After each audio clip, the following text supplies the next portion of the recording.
Ikatul maut wa innama tuwaffawna ujurakum yaumal qiyamah faman zuhziha 'anil nar wa udkhilal jannata faqad faz wa mal hayatud dunya illa mata'ul ghurur. Shadaqallahul azim wa sadaqa rasuluhun nabiyul karim wa nahnu ala dzalika minasyahidin wasyakirin walhamdulillahi rabbil alamin. Puji dan syukur senantiasa tak lupa-lupa kita senantiasa panjatkan. Alhamdulillahi ala kulli halin. Segala puji bagi Allah dalam setiap keadaan. Dalam keadaan apapun bersyukur kepada Allah. Syukur itu tidak terbatas. Bersyukur kita di acara duka ini bukan karena bersyukur beliau berpulang ke rahmatullah. Tapi bersyukurnya kita ketika duka ini datang kita tetap stabil. Kita tetap dalam keadaan beriman. Kita bersabar menghadapi ujian dan musibah dari Allah ini. Inilah kesyukuran kita. Maka alhamdulillahilladzi hadana li hadza wa ma kunna linahtadiya laula an hadanallah. Ini biasa kita bawa di permulaan ceramah. Nanti kalau Allah izinkan, kalau memang Allah tentukan kita masuk surga, maka salam yang pertama ketika kita sampai menginjakkan kaki di surga itu ucapan kita, alhamdulillahilladzi hadana li hadza. Segala puji bagi Allah yang telah memberikan hidayah kami berislam. Wa ma kunna linahtadiya laula an hadanallah. Maka alhamdulillah Bapak-bapak, Ibu-ibu, salawat beserta salam kehadirat junjungan kita Nabi besar Muhammad sallallahu alaihi wasallam, keluarganya, sahabatnya, insyaallah kita umatnya. Yang saya hormati kakak-kakak saya, Kak Caling, Pak Dr. Andus Haji Syahril Lamako, Bapak Dr. Andus Haji Kamiluddin Pasau, langsung kepada yang tak sebut-sebut namanya semuanya, utamanya tuan rumah, Ibu Ilda, dan adik-adik semua. Mohon maaf, saya juga permohonan maaf sebanyak-banyaknya kepada keluarga ini. Saya waktu malam itu sampai 3 kali Om Hong datang ke rumah. Cuma saya memang malam pertama, malam Jumat itu ketika almarhum ini sakarat, malah habis maghrib beliau datang, habis asar. Saya masih di Sausu, pemakaman Ustadz Muslimin, mantan Kakan Depak, tidak ketemu. Datang lagi maghrib. Maghrib itu pas saya mau pimpin maulid. Maulid kan kita selalu di sana, pembacaan kitab maulid malam Jumat. Berikutnya beliau datang lagi habis isya, orang sudah full itu meruqyah dari Poso, dari Kasimbar. Akhirnya sudah jam berapa? Kemudian saya punya anak sakit juga di rumah sakit di Devina. Jadi alhamdulillah tadi sudah keluar. Penyakitnya itu penyakit anak-anak sekarang, tidak mau makan. Jadi saya bilang mamanya diimpus saja kalau tidak mau makan dia. Diimpus 2 hari, alhamdulillah sudah mau makan. Di kesetako kalau tidak mau makan mau ditusuk terus itu tangan. Ya, kenapa terlalu banyak makan snack anak-anak kita sekarang? Bapak-bapak, ibu-ibu, tadi Ustadz Ujang, saya tanya sama dia lalu, kenapa disebut Ustadz Ujang? Rupanya beliau ketika lahir waktu itu hujan. Iya benar, coba tanya nanti. Jadi dia punya tante, mamanya Habib Hasan, bilang kasih nama Ujang saja. Padahal jadi nama aslinya Rifihal. Ini kader kita Pak, kadernya Masigi, luar biasa. Insya Allah, seperti yang disampaikan tadi, beliau ini jadinya di pesantren. Mari Bapak. Yang sungguh luar biasanya, Bapak-bapak, Ibu-ibu, Ustadz Ujang ini bukan dari basic sanawiyah.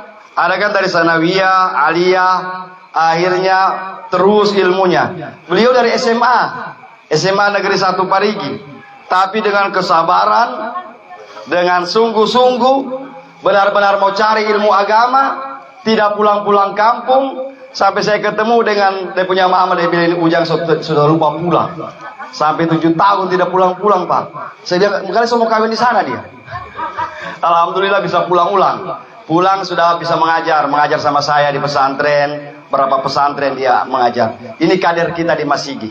Insya Allah kita carikan jodoh secepatnya. Amin. Soalnya kalau belum ada jodoh, belum menikah, tidak bisa bicara rumah tangga. Betul? Bagaimana mau bicara rumah tangga belum menikah? Sama juga orang mau bicara haji, belum haji. Tidak bisa bicara tentang haji. Sama dengan saya mau bicara mati malam ini, saya belum pernah mati. Bapak-bapak, ibu-ibu belum mati juga. Lalu dari mana kita mau ambil ini cerita tentang mati ini? Tentu cerita mati ini cuma bisa didapatkan dari sumber-sumber yang sahih, sumber-sumber yang berdasarkan Al-Quranul Karim, hadis-hadis Nabi Shallallahu Alaihi Wasallam. Di situ diceritakan secara gamblang, secara lengkap, terurai bagaimana ahwalul mauta, bagaimana proses mati sebelum, wafima ba'dal maut, bagaimana setelah mati. Ya, jadi kita mati ini bapak-bapak, ibu-ibu, ada peristiwa-peristiwa. Peristiwa-peristiwa pertama itu kita sakit dulu. Kalau seseorang itu sakit bapak, maka tugas utama kita hakul muslim alal muslim, hak seorang muslim terhadap muslim lainnya. Ketika sakit kita datangi, fazuru. Kata Allah dalam ayat kursi, hadits qudsi. Hadits qudsi itu beda dengan hadis. Kalau hadis Nabi itu isinya, redaksinya itu langsung dari Nabi punya mulut. Jadi dapat firman dari Allah, itu Nabi sampaikan dengan bahasa Nabi. Berdasarkan Al-Quran, wa ma yantiqu 'anil hawa in huwa illa wahyu yuha. Tidaklah Nabi itu mengucapkan satu kata pun kecuali kata itu sudah berdasarkan wahyu dari Allah Subhanahu wa taala.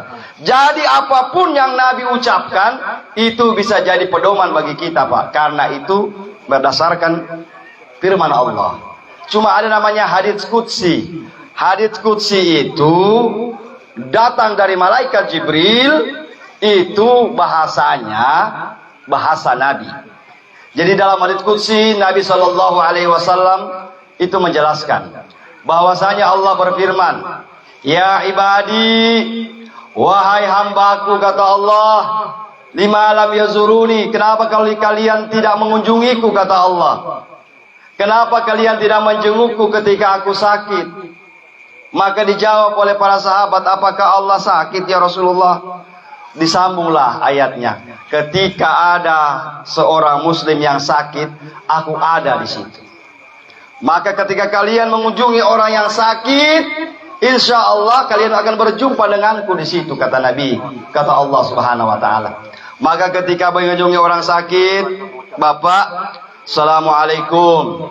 Setelah Assalamualaikum kita baca doa, Allahumma shfi maradiha warfa, ya Allah, sembuhkan sakitnya, angkat penyakitnya ya Allah. Kita sampaikan lagi, la ba'sa, tidak apa-apa, tahur, insyaallah sehat. Begitu. Bukan datang menjenguk orang sakit, aduh apa ini, gula, astagfirullah, so setengah mati kalau gula, tambah naik DP gula. Oh, kalau sudah gula saya juga dulu hama. Jadi jangan baca cerita, jangan nokara itu sama orang sakit. Orang sakit itu rawan sekali. Salah dengar dia, Pak, naik dia punya penyakit. Maka Nabi ajarkan kalau menjenguk orang sakit itu cukup bertanya, doakan, pulang. Ini tidak, dia nokara lagi di situ depan orang sakit. Jangan ceritakan tentang sehatmu di hadapan orang sakit, karena orang sakit pasti cemburu. Jangan ceritakan bahagiamu di depan orang-orang yang sementara menderita. Kan begitu Bapak-bapak, ini ajaran agama. Oleh karenanya, ketika ada orang sakit, ini peristiwa pertama. Peristiwa kedua sebelum mati itu ada disebut dengan muntazar. Muntazar itu proses menunggu. Ada proses menunggu. Kalau orang-orang belajar itu dia sudah mulai tahu. Dalam diri kita ini ada 4 anasir. Nasir tanah, api, angin, ya. Jadi air. Dia sudah periksa mana air dalam tubuhnya. Kalau dia rasa, oh sudah kurang, sudah hampir tidak ada ini, tinggal sedikit. Dia mulai periksa unsur tanah dalam tubuhnya. Dia sudah mulai periksa semua begitu. Jadi ketika sudah, itulah namanya proses-proses muntazar ini. Proses menunggu sakaratul maut ini berlama Bapak. Saya datangi almarhum tante ini, diundang lalu saya sempat datang. Itu sudah proses muntazar, tapi masih sampai waktu hampir 1 bulan lebih. Proses muntazar itu ada yang 1 bulan, ada yang 2 bulan. Kenapa harus muntazar? Kita diminta oleh Allah di proses menunggu ini, kita banyak istighfar, banyak bertobat kepada Allah. Astaghfirullahalazim. Ya Allah, ampuni dosa ampuni dosaku, wali walidayya, dan dosa kedua orang tuaku, wali ashabil hukukil wajibati alayya, dosa-dosa sahabat-sahabatku semua. Ini Pak, kalau orang sudah bisa minta ampun untuk orang tuanya, untuk seluruh kaum muslimin muslimat, ini orang luar biasa. Ya, maka inilah kuncinya. Berikutnya Bapak Ibu, masuklah proses sakaratul maut. Proses sakaratul maut ini digambarkan oleh beberapa ulama. Nabi SAW menggambarkan, sekiranya mati itu tidak ada namanya sakaratul maut. Kita malam ini kalau ditanya mau mati, mau mati. Asal prosesnya tidak ada sakaratul maut. Yang membuat orang sibuk, yang membuat orang takut, yang membuat orang ngeri dengan mati, itu ada namanya proses. Kata Nabi, ittaqul maut fa innalahu sakarat. Takutlah kalian dengan mati, karena mati itu ada namanya proses sakarat. Sakara yaskaru, sakran. Sekarang anak muda kalau dia mabuk dia bilang sakran ya. Bahlul, mabuk pakai bahasa Arab lagi. Ya, bahlul betul ini. Bilang saja teler saya, tenggeng saya, masogot. Ini tidak, kenapa ente? Sakran anak. Astaghfirullahaladzim. Itu bahasa Al-Quran. Ya, sakrat. Sakrat itu mabuk. Mabuk. Bagaimana mabuknya? Saya tidak pernah mabuk. Belum pernah, alhamdulillah. Ya, tetapi orang bilang, biar God, dia bilang sadap di situ ya. Orang bilang begitu. Maka proses sakaratul maut ini dibutuhkan Bapak. Itu namanya dalam beberapa kitab, dalam hadis, dalam Al-Quran, surah Al-Qiyamah. A'udzu billahi minasyaitonir rajim. Bismillahirrahmanirrahim. La uqsimu biyaumil qiyamah wa la uqsimu binafsil lawwama yahsabul insanu 'allan najma'a 'idhamah bala qadirina 'ala an nusawwiya banana bal yuridul insanu liyafjura amamahu yas'alu ayyana yaumal qiyamah. Itu dari ayat 1 sampai ayat 7 menceritakan tentang kiamat. Dari ayat 7 dia masuk cerita tentang sakratul maut. Ayat berikutnya, fa idza barikal basar, ketika mata itu sudah naik turun. Jadi gampang saja melihat orang itu semua mati. Kita lihat matanya. Kalau matanya sudah banyak naik, turun, naik, naik ke atas, turun, itu sudah tanda, sudah dekat. Sesuai dengan dalil Al-Quran, fa idza barikal basar wa khasafal qamar wa jumi'a asy-syamsu wal qamar yaqulul insanu yauma idzin ainal mafar kalla idza balagatit taraqi wa qila man raq. Ketika nyawa itu sudah sampai di tarak, di sini Bapak, di tenggorokan. Maka di mana-mana saya bilang itu tenggorokan jangan dipakai. Sekarang orang taruh ilmu di tenggorokan, dia mau pakai, tadi yang orang langsung. Jangan, hati-hati. Ya, jangan pasang-pasang napas di sini. Kenapa? Itu proses sakaratul maut. Dia di situ dia. Ada pos di sini. Nah, kalau dalam orang-orang yang belajar ilmu itu ada pos khusus di rak ini. Maka di rak, wakila man rak. Siapa yang akan meruqyah engkau? Siapa yang akan membantu engkau? Kata Allah. Man rak. Kalla idza balaghat taraqi wa qila man raq wal tafatis saqu bisak. Tanda kedua orang akan meninggal. Wal tafatis saqu bisak. Ketika betis kanan dengan betis kiri sudah wakudapa. Sudah wakudapa begini betis itu, dia sudah kasih lurus kaki, itu tanda. Maka perempuan-perempuan jaga betis. Hari kiamat nanti yang akan pertama disambar oleh api neraka betis. Apalagi pala-pala. Sedangkan betis tidak boleh dilihat. Bagaimana pala-pala? Sekarang perempuan dia bilang, oh kau cuma betis Ustaz. Kan cuma betis. Hati-hati uti. No, hati-hati. Dia mau tangkang ngana. So itu yang pertama ya. Tidak boleh betis. Nanti juga orang akan meninggal dunia, betis itu akan rapat. Ketika sudah rapat seperti ini, Pak, la ilaha illallah. Kalla idza balagha taraku wal tafatis saku bisakila rabbika yauma idzin masak fala saddaka wala shalla walakin kadzdzaba wa tawalla. Penyebab orang pertama sampai orang itu siksa mati dua dalam ayat ini. Fala saddaka wala shalla.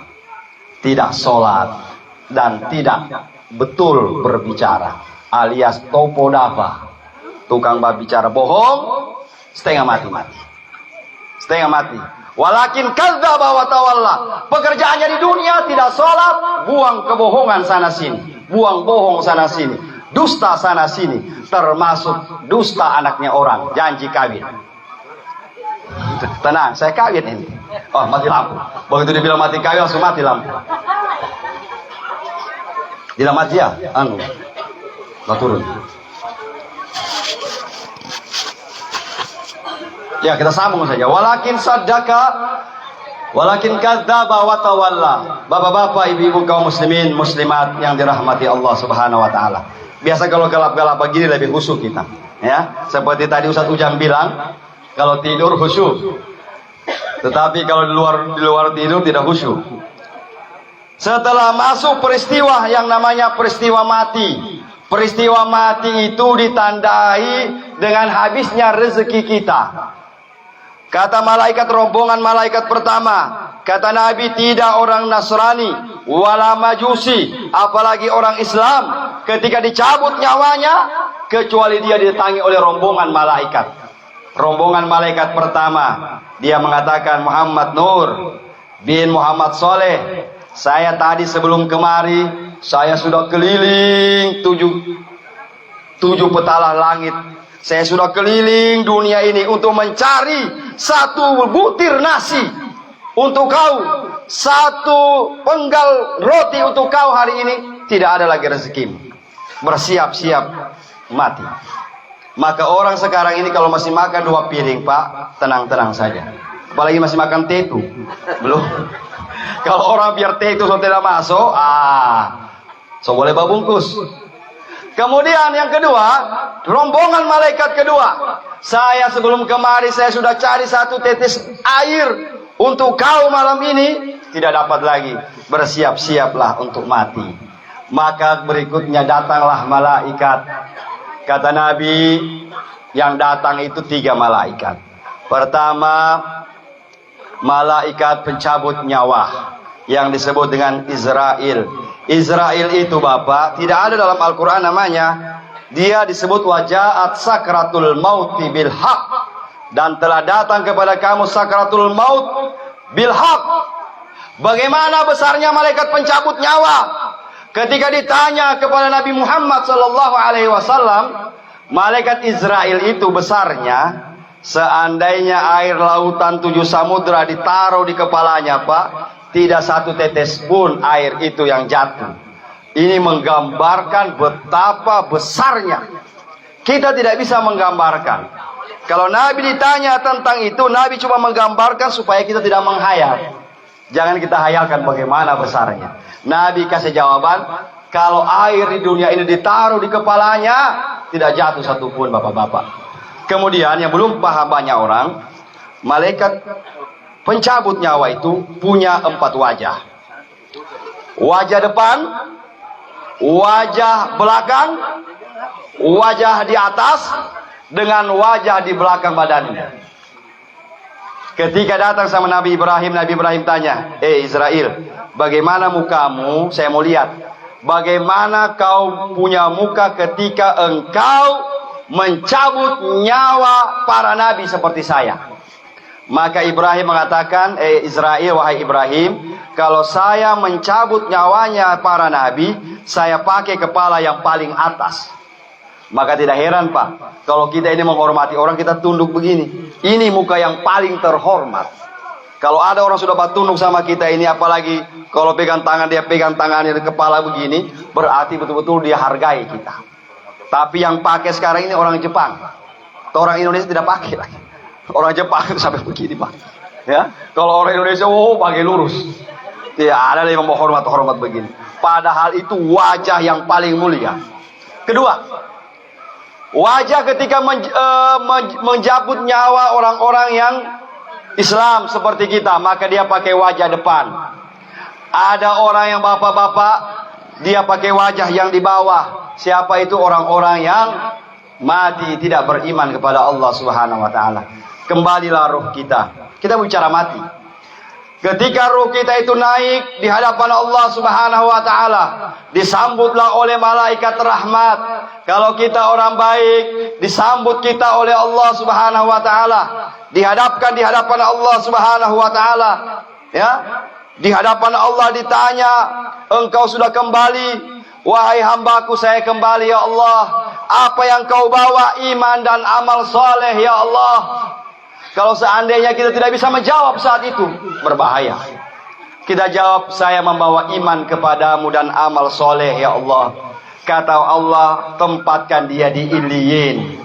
Ada satu tempat Pak di surga itu namanya Illiyin. Ulama mengatakan dalam kitab Zubdatul Wa'izin, itu Illiyin itu berada di sebuah paruh burung warna hijau. Ya, ada burung raksasa. Di paruhnya ini warna hijau, disitulah ruh orang Islam itu ditaruh. Lalu bagaimana prosesnya? Setelah kita menghadap ke hadirat Allah, maka ketika kita punya badan ditanya, kita punya jasad di dalam kubur ditanya, "Man rabbuka, man nabiyuka." Itu cuma gambaran, Pak. Gambaran dari Nabi. Pertanyaan, masa bertanya cuma 5 ini? Kita hidup di dunia ini sampai 70 tahun ibadah, zikir, berilmu. Masa cuma 5 yang ditanya? Man rabbuka, man imam. Oh, kita mau jawab semua kalau itu. Kita hafal dari sekarang. Hah? Cuma ditanya man rabbuka, Allahu Rabbi. Man imamuka, siapa imamu? Dia jawab Papa Aco. Rupanya Papa Aco DP imam lalu. Ya, kalau begitu cuma ini. Tidak usah kita. Itu cuma gambaran Nabi bahwa ada pertanyaan. Ditanya oleh sahabat Nabi. Sahabat Nabi itu banyak orang-orang yang belum paham agama. Apa yang ditanya Rasulullah? Maka Nabi kasih gambaran seperti ini. Yang ditanya itu yang begini. Padahal pertanyaannya banyak sekali, Bapak. Sampai malam ini almarhum tante ini masih ditanya di alam kubur. Malam kedua, malam ketiga itu masih proses. Maka ada namanya sholat bara'ah. Sholat itu kalau birrul walidain, ketika orang tua kita, mama kita meninggal, malamnya kita sholat 2 rakaat. Ya, kita berniat, ya Allah, dengan sholat 2 rakaat ini bantu saya punya mama dengan papa di kubur. Bantu dia supaya bisa menjawab, ya Allah. Kita sholat 2 rakaat. Anak-anak itu orang-orang Zulu begitu. Anak-anak sekarang malam pertama orang pulang takziah, ayo atur kursi domino. Orang tua sementara ditanya, la ilaha illallah. Mudah-mudahan tidak ada lagi domino di duka-duka. Ya, apa sekarang ini pertandingan domino? Pertandingan ini game online, gerak jalan dihapus. Hebat betul kita sekarang ini. Ya, Bapak Ibu kaum muslimin muslimat yang dirahmati Allah Subhanahu wa taala. Setelah itu Bapak-bapak, Ibu-ibu, kita dikembalikan ruh kita. Dikembalikan ruh kita, ditanya. Ketika sudah selesai pertanyaan itu, maka kalau kita orang beriman, kita, kenapa kubur itu? Sekarang pertanyaannya, kenapa kubur orang keramatkan? Bukan dikeramatkan, Pak. Sebab begini jawabannya. Kalau kita punya ruh yang sudah di hadapan Allah, kalau mau lihat keadaan di dunia, dia punya terminal kubur. Dia bermuncul dari situ. Tidak ada orang yang sudah meninggal dunia langsung di rumahnya, di kamarnya. Tidak. Maka kenapa kubur dikasih baik? Karena itu terminal. Kalau dia muncul dan diizinkan oleh Allah. Allah izinkan dalam beberapa hadis. Idza jaa yaumul lailatu min Ramadan. Kalau malam-malam Ramadan, au lailatu min Aidain, atau malam 2 hari raya, au lailatul Jum'ah, atau malam Jumat, al arwah yakhrujuna min kuburihim. Ruh-ruh keluar dari kubur-kubur mereka, Pak. Keluar dari sana, keluar dari kubur. Kemana mereka? Kalau dia dapatkan orang anak-anaknya, anak yang soleh, dia dapatkan anaknya sementara baca Yasin malam Jumat. Dia dapat anaknya sementara bersalawat. Ya, Allah izinkan di beberapa keadaan. Maka ruh itu akan melihat. Maka 3 hari ruh itu masih berada dalam rumah. Ini almarhum ini masih di sini terus. Dia belum pergi. Setelah ditanya dia masih berkeliling. Maka kenapa ada tahlilan 30 hari? Ad-du'a fi salas yusabu fa'iluhu, akan lanjut dia punya fadilah sampai ke hari ke-7. Dari sini dasar kenapa ada batahlil hari ke-3, ada batahlil hari ke-7. Karena pahala batahlil hari ke-3 sampai di hari ke-7. Dari hari ke-7 kita berdoa lagi pahalanya sampai di hari 40. Di hari 40 ruh itu sudah mulai melangkah jauh, pergi ke kubur, tapi belum pergi selama-lamanya. Dia masih datang-datang. Kenapa biasa kita punya orang tua itu biasanya kalau dia suka kalau sore-sore batapis beras atau sapu-sapu, kalau di hari ke-30 macam mama di sana, macam dia. Karena memang masih ada bapak-bapak ibu-ibu, dia masih di rumah. Dia kalau datang itu kalau dia 40. Setelah 40 nanti dia betul-betul selamanya tidak muncul-muncul lagi, itu kalau sudah 1 tahun haul. Maka kenapa dibuat haul 1 tahun? Itu kita melepas ruh ini untuk kembali ke sisi Allah Subhanahu wa ta'ala. Lalu Ustaz, kalau ada orang kemasukan, dia bilang neneknya ini, DP nenek yang masuk, DP nenek yang sudah meninggal 10 tahun lalu masuk di badannya. Bagaimana bisa? Itu tidak mungkin lagi, Pak. Yang masuk itu adalah jin nasab. Jin nasab itu jin yang mengelilingi kita punya nenek. Waktu kita punya nenek ini perang melawan Belanda, kita punya nenek ini harus punya ilmu kebal.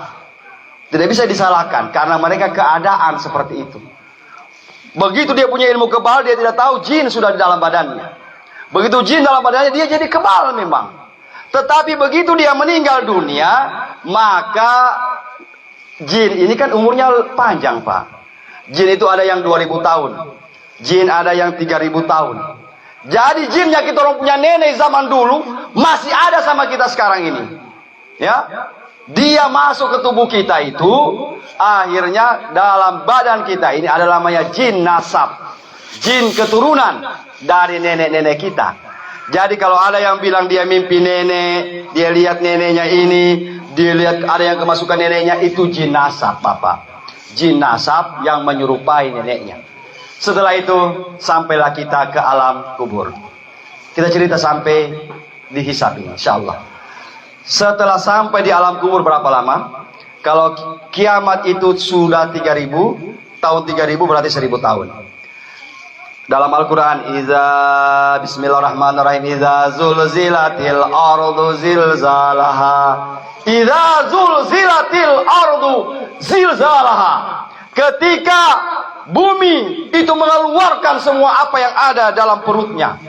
Ketika tiupan pertama sangkakala, tiupan pertama trompet itu, maka mati semua, Bapak. Semua ciptaan Allah mati.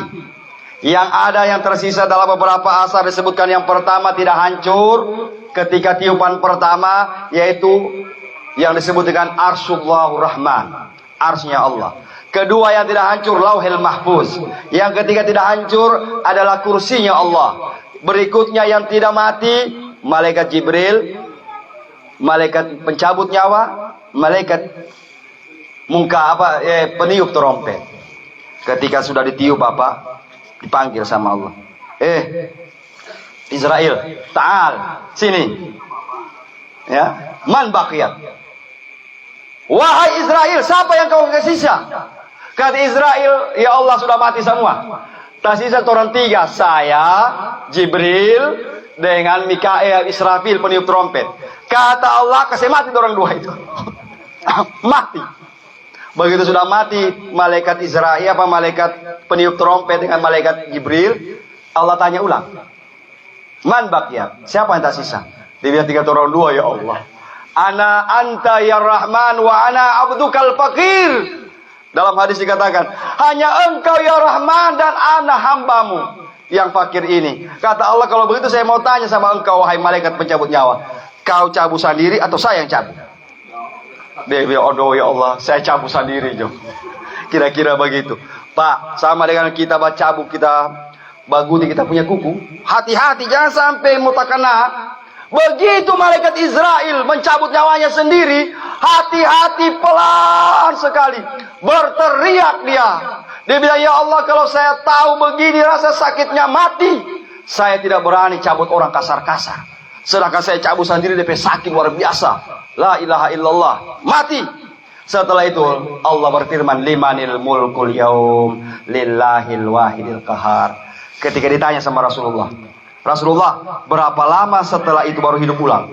Nabi menjawab 40. Tapi Nabi tidak jawab 40 tahun, 40 bulan, 40 hari. Yang penting Nabi bilang 40. 40 hari, 40 itu tidak ada kehidupan bapak-bapak ibu.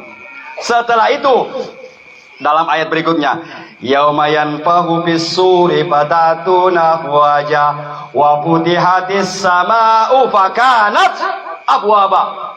Yauma nufiha fis-sur, ketika Allah Subhanahu wa taala memerintahkan kepada malaikat peniup trompet untuk meniup trompet yang kedua kalinya, maka bangkitlah orang dari dalam kubur. Sekarang orang tanya, Ustadz, itu tempat padang mahsyar ada dunia baru? Bukan, Bapak.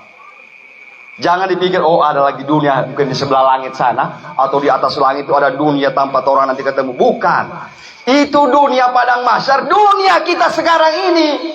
Dunia kita ini cuma sudah dirubah oleh Allah. Yauma dalam tubaddalul ardu ghairal ard dalam Al-Qur'an. Ketika dunia ini dirubah oleh Allah. Dunia masih ini dulu ada pohon, ada apa semua itu, Pak. Sekarang akan dirubah, dikasih rata sama Allah. Rata, tidak ada lagi. Maka disinilah kita akan mulai ditanya oleh Allah satu persatu. Bapak-bapak, ibu-ibu, ada cerita penting, tidak panjang-panjang ceramah. Ketika ditiup trompet itu, yauma yanfuhu bis-suri fata'tuna afwaja, maka kalian akan melihat, kata Allah, manusia itu akan lari, manusia akan terbang berhamburan menuju ke hadapan Allah. Baku tabrak manusia, Bapak. Sama digambarkan al-qari'ah mal-qari'ah wa ma adraka mal-qari'ah, yauma yakunun nasu kal farashil mabsus. Ketika manusia di hari kiamat bagaikan kupu-kupu, Pak. Coba kita lihat kupu-kupu burung-burung. Kalau ada lampu, dorang baku rebe ke sana. Tidak ditahu sewaktu tabrak, Pak. Ada yang sudah ada kepalanya. Begitu pagi ada yang tinggal ekornya. Begitu keadaan kita nanti.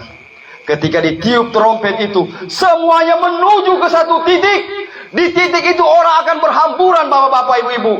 Maka kata Nabi, siapa orang yang waktu di dunia sombong dengan ilmunya, sombong dengan hartanya, sombong dengan kedudukan dan jabatannya, sombong dengan keturunannya, maka dia Allah akan rubah nanti hari kiamat jadi orang kecil, Pak. Orang injak-injak nanti di hari kiamat. Di padang mahsyar ketika orang banyak besar-besar, Pak, kita jadi kecil. Maka jangan sombong di dunia supaya kita punya badan besar nanti di hari kiamat. Ketika itu Allah, Nabi Shallallahu Alaihi Wasallam menggambarkan. Ditanya seperti tadi yang disampaikan Ustaz Ujan. Nabi menangis mendengar ayat ini. Lalu ditanya, yuhsyaru ummati yaumal qiyamah isna asyara sinfan. Kata Nabi, hari kiamat nanti umatku ini akan bangkit dari kubur dengan 12 bentuknya. Pertama, ada orang yang dibangkitkan dari kubur buta. Mereka berkata, Rabbi lima hasyartani a'ma wa qad kuntu basira. Ya Rabb, Tuhanku, kenapa kau bangkitkan aku dalam keadaan buta, ya Allah? Padahal dulu waktu di dunia saya melihat. Maka Allah menjawab, kadzalika yauma tunsa, ketika di dunia kau lupakan aku, kata Allah, sekarang kau dibangkitkan oleh Allah dalam keadaan buta. Kedua, ada orang dibangkitkan dari kubur, tidak ada tangan, tidak ada kaki, Pak. Nauzubillah min zalik. Mudah-mudahan kita ini tidak masuk. Siapa mereka, ya Rasulullah? Maka Nabi menjawab, humul ladina yu'zuna jaruhu. Mereka orang-orang yang ketika di dunia mereka mengganggu tetangganya. Tetangga ada tidur jam 2, dia bagai karaoke. Tung tung tung tung. Maka karaoke, Bapak pamit tetangga. Tidak tidur kamu itu, deh.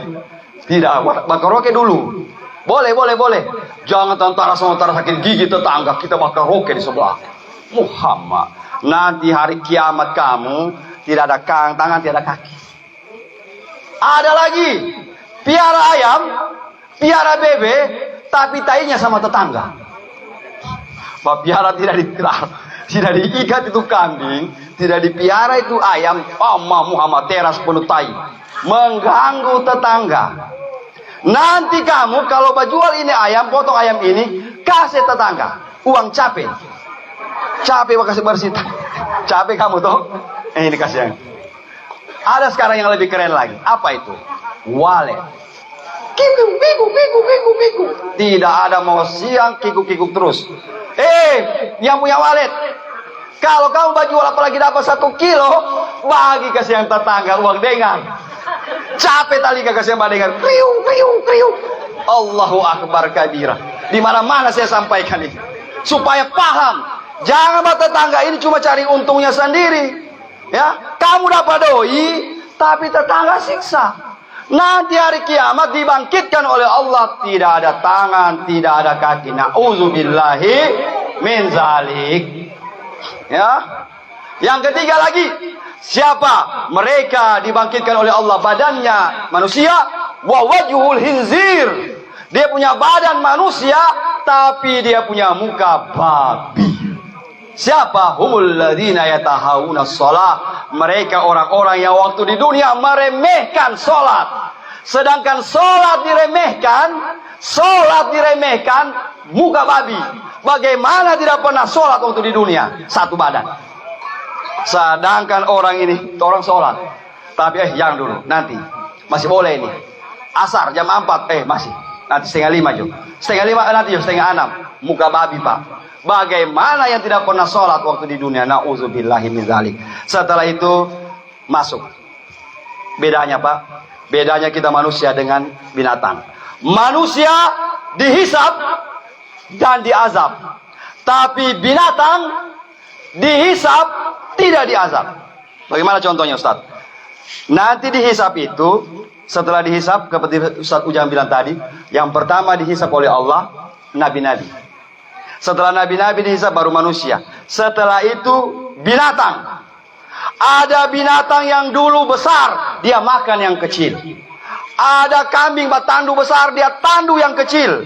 Nanti di hari kiamat Allah hisab ini, Pak. Kambing. Kenapa kau tandu dia? Sekarang tandu saya pindah sama sini. Kau tandu dia. Itu, Pak, dalam hadis. Bayangkan kambing ini, Pak, yang bertandu di pinggir taman, dihisap nanti disuruh bertandu ulang. Bagaimana orang yang bakalai ayam di dunia? La ilaha illallah, lebih parah. Dia bilang tolong tidak taruh, Ustaz. Bukan, saya pernah dapat. Kenapa kamu sebakalai ayam? Oh, tidak taruh, Ustaz, cuma sparring. Kalau sparring itu dosanya kasih bakalai ayam. Kalau kamu taruh-taruhan, 2 dosanya. Dosa sebakalai ayam, dosa bajudi. Jadi sekarang tidak usah di sparring ayam. Nanti kalau orang sparring ayam di dunia, Allah taruh dalam box manusia 2, ayam nonton. Bagaimana kamu? Ayam bilang, kasih pica, sebab darak, sebab kecap dia, pasang taji. Orang buku box pas sampai mati, ayamnya nonton. Itulah kisah. Na'udzubillah. Buaya memakan binatang, pasti dihisap. Itu apalagi buaya darat. Sedangkan buaya air dihisap. Bagaimana buaya darat? Nah, setelah sudah selesai semua, Pak, Allah berfirman, kunu turaba. Binatang-binatang jadi tanah semua. Dan orang tanya, ini binatang nanti di hari akhirat bagaimana? Orang itu jadi tanah, Pak, kembali ke tanah. Cuma beberapa riwayat ada beberapa binatang masuk surga. 1, untanya Nabi Allah Soleh. Untanya Nabi Soleh itu, Pak, masuk surga. Bagaimana untanya Nabi Soleh? Keluar dari batu. Orang kafir bilang, kalau kau Nabi, coba kasih keluar unta dari dalam batu. Masuk akal ini, Pak. Ini batu besar, mau dikasih keluar unta.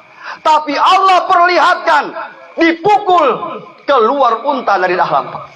Unta ini masuk surga juga nanti. Yang kedua, sapinya Nabi Ibrahim alaihissalam. Ada Nabi Ibrahim sapi putih. Maka kalau piara sapi yang bagus warna putih, itu sapi yang masuk surga nanti. Begitu asal jangan piara kalomba. Kalau piala sapi tidak apa-apa. Sapinya Nabi Ibrahim. Berikutnya. Selain itu jadi binatang. Maka orang-orang kafir ketika melihat binatang-binatang jadi tanah, mereka berkata, ya laitani kuntu turaba. Ya Allah, kalau begitu jadi tanah juga orang. Tapi kata Allah, tidak bisa. Tidak bisa. Kamu cuma binatang jadi tanah. Kamu akan dimintai pertanggungjawaban. Bapak-bapak, ibu-ibu, kita masuk surga insya Allah. Sebagai akhir, jangan dulu senang. Ketika sudah siratal mustaqim, saya 2 bulan lalu ada orang datang. Dia ceritakan dia mati suri, Pak. Mati suri, orang di Parigin. Coba dia bilang, jangan cerita nama aku, Ustaz. Mati surinya bagaimana? Dia hampir dikubur. Hampir dikubur. Lalu dia ceritakan sama saya, dia bilang, ya Ustaz, itu ada jembatan saya dikasih naik. Dia bergoyang-goyang begitu jembatan. Kecil jembatan, tapi bergoyang-goyang. Di bawahnya api. Ketika saya cocokkan dengan hadis-hadis Nabi, betul Pak. Itu Nabi mengatakan bahwa jembatan Jirs, jembatan Siratal Mustaqim itu Pak, dia kecil baru bergoyang begini. Bergoyang. Di mana Nabi SAW? Saya Nabi. Rabbi salim ummati. Ya Allah, selamatkan umatku. Nabi cinta sama kita. Ketika kita masuk ke sana, Nabi berdoa, selamatkan umatku, selamatkan umatku. Setelah di situ ada lagi satu tempat di pintu surga. Ketika itu toki pintu, tok tok tok. Buka pintu surga, tidak ada Pak, tidak dibuka. Datang mungkin Nabi Adam, toki pintu, tidak ada. Semua manusia yang masuk surga saat itu tidak ada pintu surga terbuka. Ada yang mengatakan yang bisa membuka pintu surga kecuali Nabi kita Muhammad sallallahu alaihi wasallam. Maka sekarang sebagai akhir ceramah, kalau mau masuk surga Pak, masuk surga itu kuncinya ada sama Nabi Muhammad SAW. Maka jangan sholawat kasih banyak. Orang bilang Al-Quran dibaca, sholawat juga. Jangan sholawat tidak baca Quran. Baca Quran bersalawat juga. Kenapa? Pintu surga terbuka dengan nama Nabi Muhammad SAW. Allahumma atil wasilah wal fadilah wasyarafa wad darajatal aliyah. Surga itu bertingkat-tingkat Pak. Ini yang belum banyak orang tahu. Ada posisi magam namanya magam syaraf. Ya, posisi surga namanya magam. Di situ satu orang saja. Siapa yang punya itu? Itu di atas surga ada satu surga namanya makam. Itu tempatnya siapa? Tempat istrinya Fir'aun, Asia binti Muzahim. Ketika disalib oleh Fir'aun, berdoa sama Allah, Rabbi bli baitan fil jannah. Ya Allah, bangunkan saya istana di surga. Allah bangunkan surga khusus dia sendiri di sini. Kemudian ada lagi nama posisi magam. Siapa itu? Satu orang juga yang punya, yaitu miliknya Bunda Maryam. Nabi Isa punya mama. Maka ulama mengatakan Siti Asia dan ibunya Nabi Isa di akhirat nanti akan dinikahkan oleh Allah dengan Nabi kita Muhammad sallallahu alaihi wasallam. Ini istrinya Rasulullah di surga nanti insyaallah. Sekarang kita masuk surga semua, amin. Ya Rabbal Alamin. Terserah mau surga tingkat 1, tingkat 2, yang penting surga. Jangan kita bastel ya. Kita punya sholat peku-peku, ibadah peku-peku, minta surga Firdaus. Allahu Akbar. Surga Firdaus setengah mati, jauh. Surga Firdaus diminta celengan 2000. Kata malaikat Jibril, kasihan, tahu diri sedikit. Pokoknya orang biar cuma tingkat 1 saja. Amin. Ya Rabbal Alamin. Sebagai akhir. Kenapa laki-laki harus pintar? Kenapa laki-laki, seorang suami, dia harus yang lebih paham agama? Karena seorang laki-laki bisa menarik anak dan istrinya nanti di surga. Mungkin dia punya istri surga tingkat 1. Dia punya anak surga tingkat 3. Tapi suaminya ahli ibadah, punya ilmu, dia di surga keempat. Dia tarik anaknya ke atas. Saya tarik, saya punya istri, kasih bergabung dengan saya di sini. Tapi kalau suami bahlul, suami tiada ilmu sama sekali, kasihan.